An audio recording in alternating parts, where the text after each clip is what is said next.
नमस्कार सर्व शिक्षक मित्रांनो, विद्यार्थी मित्रांनो. CTETच्या सामाजिक विज्ञान एवं शिक्षाशास्त्र या विषयामध्ये आपणा सर्वांचं स्वागत आहे. 30 मार्कासाठी आजची आपण PYQ घेत आहोत. इतिहास सामाजिक शास्त्र विषय महत्त्वाचा आहे. 60 पैकी विषय असतो तो. त्यापैकी आपण आजच्या तासिकेमध्ये प्रारंभिक समाज या विषयावर या पाठावर आजची आपण PYQ घेणार आहोत. सुरू करूया आजची आपली PYQ. पहिला प्रश्न आहे, कथन ए, आखेटक खाद्य संग्राहक एक स्थान से दूसरे स्थान पर घूमते रहते थे, कारण एक ही स्थान पर लंबे समय तक रहने से वहाँ के संसाधनों जैसे पौधों और जानवरों की कमी हो जाती थी. तो यहाँ पर हमें 4 पर्याय दिए गए हैं. पर्याय क्रमांक ए और आर दोनों सही है, इसलिए और दूसरी जो आर है यानी दूसरा जो वाक्य है वह वाक्य पहले वाक्य की सही व्याख्या करता है, इसलिए पर्याय क्रमांक बी इस प्रश्न का सही उत्तर है, क्योंकि यह संसाधनों की कमी के सिद्धांत की पुष्टि करता है जो घुमतू जीवन शैली का एक मुख्य पारिस्थितिक कारण था. इसलिए पर्याय क्रमांक बी इस प्रश्न का सही उत्तर है. नीचे दिए गए 4 पर्याय आप 2 पर्याय और देख सकते हैं, लेकिन पर्याय क्रमांक बी इस प्रश्न का सही उत्तर है. प्रश्न क्रमांक 2, भीमबेटका मध्य प्रदेश के संदर्भ में निम्नलिखित कथनों पर विचार कीजिए. यहाँ पर 3 वाक्य दिए गए हैं, देखते हैं. यह एक पुरा पाषाणिक आवासीय पुरास्थल है. दूसरा वाक्य, यहाँ स्थित गुफाओं में बने चित्रों में जंगली जानवरों की बड़ी कुशलता से चित्रण किया गया है. और तीसरा वाक्य है, यहाँ के लोग केवल लाल रंग का उपयोग करते थे. तो वाक्य पहला और वाक्य दूसरा दोनों बराबर है, तीसरा वाक्य गलत है.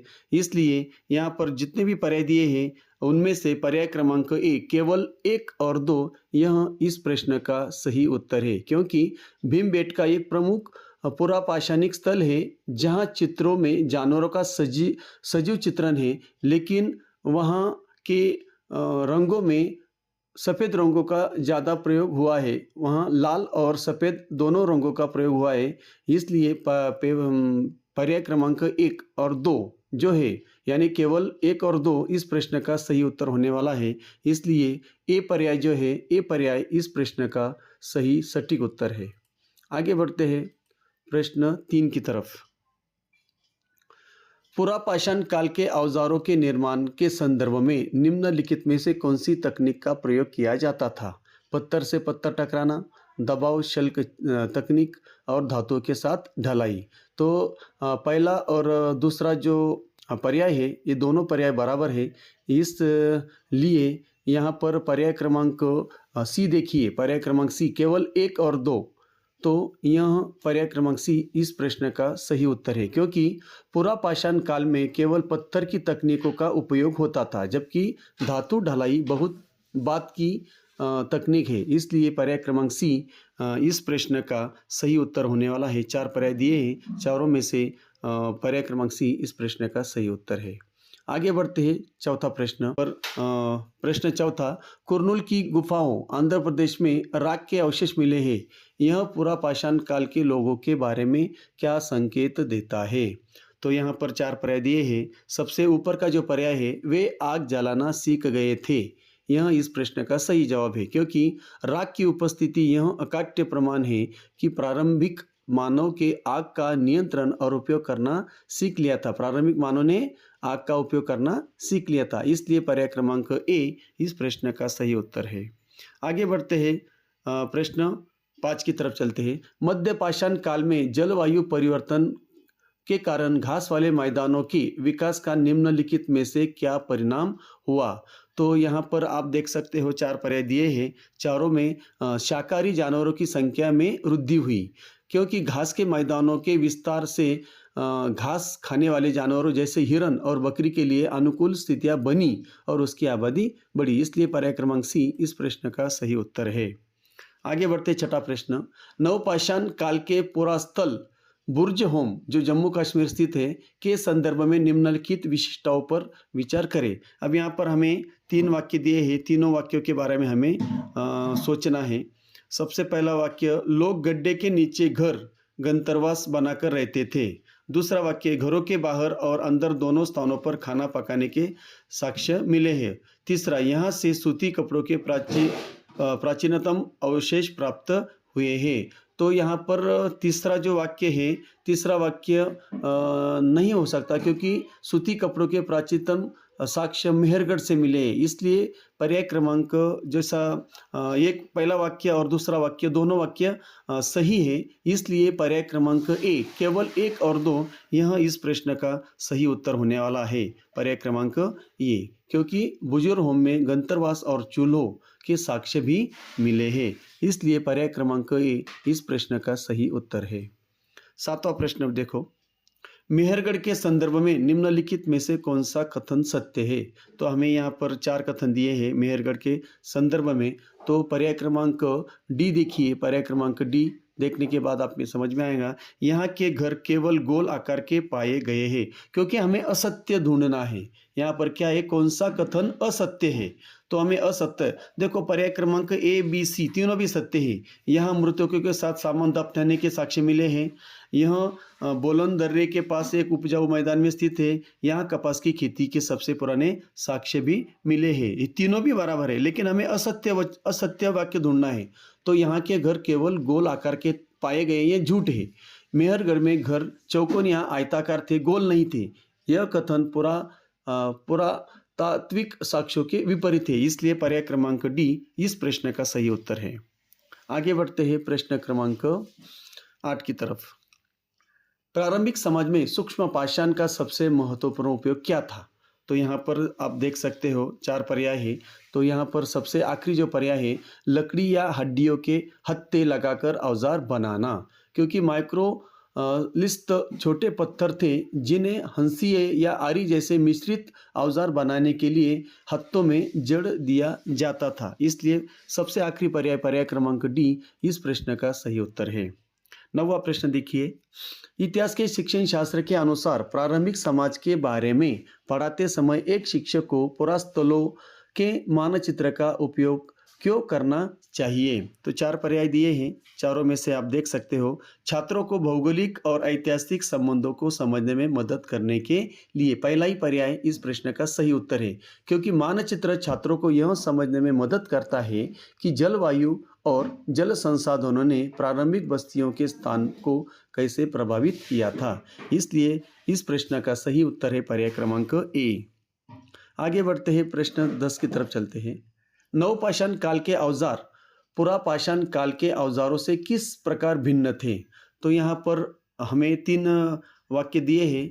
तो सबसे पहला जो वाक्य है हम पढ़ेंगे, नवपाषाण काल के औजारों में अधिक धार और पॉलिश होती थी। नवपाषाण काल में केवल हड्डियों के औजार का प्रयोग होता था। पुरापाषाण काल में औजार अधिक परिष्कृत और सूक्ष्म थे। तो पहला वाक्य सही है, दूसरा और तीसरा वाक्य सही नहीं है। इसलिए पर्याय क्रमांक ए केवल 1 यानी पर्याय क्रमांक ए इस प्रश्न का सही उत्तर है, क्योंकि नवपाषाण काल में पत्थर के औजारों को रगड़कर पॉलिश किया जाता था ताकि वे अधिक तेज हो सके, जो पुरापाषाण काल में नहीं था। इसलिए पर्याय क्रमांक ए इस प्रश्न का सही उत्तर है। आगे बढ़ते हैं, 11वां प्रश्न। दौजली हेडिंग पुरास्थल जो असम में स्थित है के संदर्भ में निम्नलिखित में से कौन सा साक्ष्य महत्वपूर्ण है? तो यहाँ पर 4 पर्याय दिए हैं। सबसे आखिरी पर्याय देखो, खल और मुसल जैसे पत्थर के उपकरण और जेडाइट पत्थर, क्योंकि दौजली हेडिंग में अनाज पीसने के उपकरण को जेडाइट पत्थर मिला है, जो संभवतः चीन से लाया गया था। इसलिए पर्याय क्रमांक डी इस प्रश्न का सबसे सही सटीक उत्तर है। आगे बढ़ते हैं प्रश्न 12 की तरफ। प्रारंभिक समाज में पशुपालन की शुरुआत का मुख्य कारण क्या रहा होगा? तो सबसे पहला कारण यहाँ पर सबसे ऊपर दिया है, भोजन के निरंतर स्रोत जैसे दूध और मांस की उपलब्धता सुनिश्चित करना, क्योंकि पशुपालन एक प्रकार का चलते फिरते भोजन का भंडार था, जिससे शिकार पर निर्भरता कम हुई और सुरक्षा बढ़ी। इसलिए पर्याय क्रमांक ए इस प्रश्न का सही उत्तर है। आगे बढ़ते हैं, 13वें प्रश्न की तरफ चलते हैं। इतिहास के कक्ष में स्रोत आधारित अधिगम को बढ़ावा देने के लिए कौन सा गतिविधि सबसे उपयुक्त है?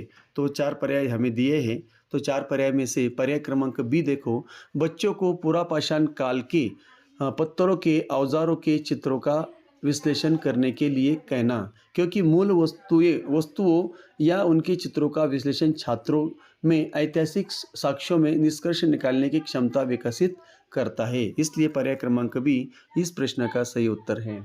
आगे बढ़ते हैं 14वें प्रश्न की तरफ। कथन, 2 कथन दिए हैं। कथन ए एक वाक्य दिया है और आर जो होता है उसकी व्याख्या दी होती है, तो हमें उस कथन और व्याख्या के बारे में हमें सोचना है। चलो कथन पढ़ते हैं। मध्य पाषाण काल के दौरान पर्यावरणीय बदलावों ने मानव जीवन के ढंग को गहराई से प्रभावित किया। अगदी बरोबर है, बिल्कुल सही है। अब इसका कारण ढूंढते हैं। कारण दिया है वो सही है या गलत है। गर्म जलवायु के कारण पौधों और जानवरों की उन प्रजातियों का विकास हुआ जो ठंडी जलवायु में जीवित नहीं रह सकती थी। यानी पर्याय जो कथन दिया है, कथन की व्याख्या यहाँ पर बिल्कुल सही तरीके से की गई है। इसलिए यहाँ पर 4 पर्याय दिए हैं, जिनमें से पर्याय क्रमांक बी ए और आर दोनों सही है और आर ए की सही व्याख्या करता है, क्योंकि जलवायु परिवर्तन ने परिस्थितिकी तंत्र को बदला, जिससे मानव को नए प्रकार के संसाधनों के अनुकूल होना पड़ा। इसलिए पर्याय क्रमांक बी इस प्रश्न का सही उत्तर है। अगला प्रश्न 15वां प्रश्न। हुसंगी पुरास्थल के संदर्भ में निम्नलिखित कथनों में से कौन सा सही है? तो यहाँ पर 4 पर्याय दिए हैं, तो हुसंगी के बारे में कौन सा सही है? तो पर्याय क्रमांक ए देखिए, यहाँ से बड़ी संख्या में चूना पत्थर से बने औजार प्राप्त हुए हैं। यह सही है, क्योंकि हुसंगी एक महत्वपूर्ण पुरापाषाण स्थल है जहाँ स्थानिक रूप से उपलब्ध चूना पत्थर का उपयोग औजार बनाने के लिए किया गया था। इसलिए पर्याय क्रमांक ए इस प्रश्न का सही उत्तर है। आगे बढ़ते हैं 16वें प्रश्न की तरफ। प्रारंभिक कृषकों और पशुपालकों के अस्तित्व का पता लगाने के लिए पुरातत्वविदों द्वारा किन साक्ष्यों का विश्लेषण किया जाता है? तो यहाँ पर 4 बातें दी गई है। पहला, जले हुए अनाज के दाने। दूसरा, जानवरों की हड्डियों के अवशेष। तीसरा, पत्थरों पर लिखे गए अभिलेख। और चौथा, प्राचीन सिक्कों का अध्ययन। तो पहला और दूसरा पशुपालकों के संदर्भ में और कृषकों के संदर्भ में सही है। इसलिए केवल 1 और 2 पर्याय क्रमांक हमें 4 दिए हैं। सबसे पहला ऊपर का पर्याय जो है केवल 1 और 2 यहाँ उसका सही पर्याय है, क्योंकि प्रारंभिक कृषि के साक्ष्य जैविक अवशेषों जैसे हड्डियाँ और अनाज से मिलते हैं, जबकि लेखन और सिक्के बहुत बात की खोज है। इसलिए पर्याय क्रमांक ए इस प्रश्न का सही उत्तर है। 17वें प्रश्न की तरफ बढ़ते हैं। नवपाषाण काल में मिट्टी के बर्तनों के उपयोग के संदर्भ में कौन सा कथन सत्य है? अब देखते हैं। 3 हमें यहाँ पर वाक्य दिए हैं। इनका उपयोग केवल सजावट के लिए किया जाता था। इनका उपयोग अनाज के भंडारण के लिए किया जाने लगा। धीरे धीरे इनका उपयोग खाना बनाने के लिए भी होने लगा। तो यहाँ पर आप देख सकते हो दूसरा और तीसरा यह वाक्य सही है नवपाषाण काल के संदर्भ में। पहला वाक्य सही नहीं है, इसलिए हमें ऐसा पर्याय ढूंढना है जहाँ पर 2 और 3, केवल 2 और 3, पर्याय क्रमांक सी, केवल 2 और 3 यह इस प्रश्न का सही पर्याय है, क्योंकि अधिशेष अनाज के भंडारण और पके हुए भोजन जैसे चावल गेहूं की आवश्यकता ने बर्तनों के कार्यात्मक उपयोग को बढ़ावा दिया था। इसलिए पर्याय क्रमांक 2 और 3 सही जवाब है, पर्याय क्रमांक सी। 18वां प्रश्न। मानव इतिहास के पुरापाषाण काल को 3 भागों में विभाजित करने का मुख्य आधार क्या है? तो यहाँ पर आप 4 पर्याय देख सकते हो। 4 पर्याय, सबसे आखिरी पर्याय देखिए, पत्थर के औजारों के प्रकार और जलवायु में होने वाले परिवर्तन। यह इस प्रश्न का सही उत्तर है। अब इसका कारण ढूंढते हैं, क्योंकि निम्न, मध्य और उच्च पुरापाषाण काल का विभाजन तकनीकी प्रगति जैसे औजारों की सूक्ष्मता और पर्यावरणीय बदलाव पर आधारित है। इसलिए पर्याय क्रमांक डी इस प्रश्न का सही जवाब है। 19वां प्रश्न देखो। मेहरगढ़ में मिले चौकोर घरों के अवशेषों के प्रत्येक घर में आमतौर पर कितने कमरे हुआ करते थे? तो वहाँ पर अनाज भी रखने के लिए, रहने के लिए भी कमरे हुआ करते थे। तो यहाँ पर पर्याय क्रमांक ए नहीं हो सकता, बड़ा कमरा नहीं हो सकता, पर्याय क्रमांक सी हो सकता है, क्योंकि 4 या उससे अधिक कमरे हुआ करते थे। क्योंकि मेहरगढ़ के घरों में 4 या अधिक कमरे होते थे, जिनमें से कुछ का उपयोग अनाज भंडारण के लिए भी किया जाता था। इसलिए पर्याय क्रमांक सी इस प्रश्न का सही उत्तर है। 20वां प्रश्न देखो। शिक्षा शास्त्र के संदर्भ में एक शिक्षक प्रारंभिक समाज के अध्याय को पढ़ाने के लिए भूमिका निर्वहन विधि का उपयोग करता है। इसका मुख्य उद्देश्य क्या है? तो इसका मुख्य उद्देश्य छात्रों को उस समय के लोगों की चुनौतियां और जीवन परिस्थितियों के प्रति संवेदनशील बनाना, यह उसका मुख्य उद्देश्य था। तो यहाँ पर पर्याय क्रमांक आप देख सकते हो, पर्याय क्रमांक बी, क्योंकि रोल प्ले सहानुभूति और ऐतिहासिक कल्पना विकसित करने में मदद करता है, इसलिए पर्याय क्रमांक बी इस प्रश्न का सही उत्तर है। 21वां प्रश्न, नवपाषाण काल के दौरान लोग कपड़े बुनना भी सीख गए थे, इसके लिए मुख्य रूप से किस फसल के उत्पाद के साक्ष्य मिले हैं? तो यहाँ पर हमने मेहरगढ़ के बारे में सुना था, कपास है कि नहीं, कपास, पर्याय क्रमांक सी, कपास की तरफ देखिए, कॉटन।